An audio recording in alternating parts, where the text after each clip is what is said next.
number 7 are from with matching grade 5. Highlights number 7.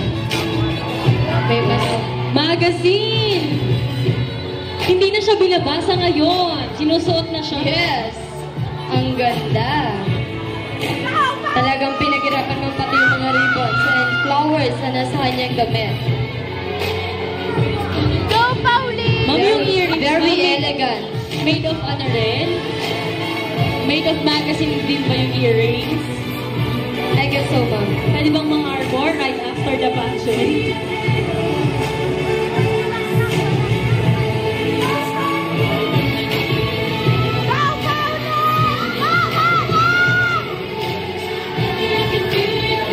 Ang atin namang escort for grade 5 ay... Ano yan, ma'am? Plastic. Plastic din. Take note, ma'am. Ang kanyang pampaa. Ang kanyang pampaa ay gawa sa magazine.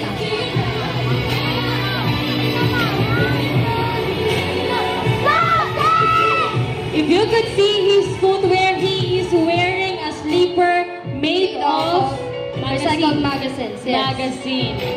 Walang ibang ginamit. Bukod doon. Once again, ladies and gentlemen, the representatives from grade 5.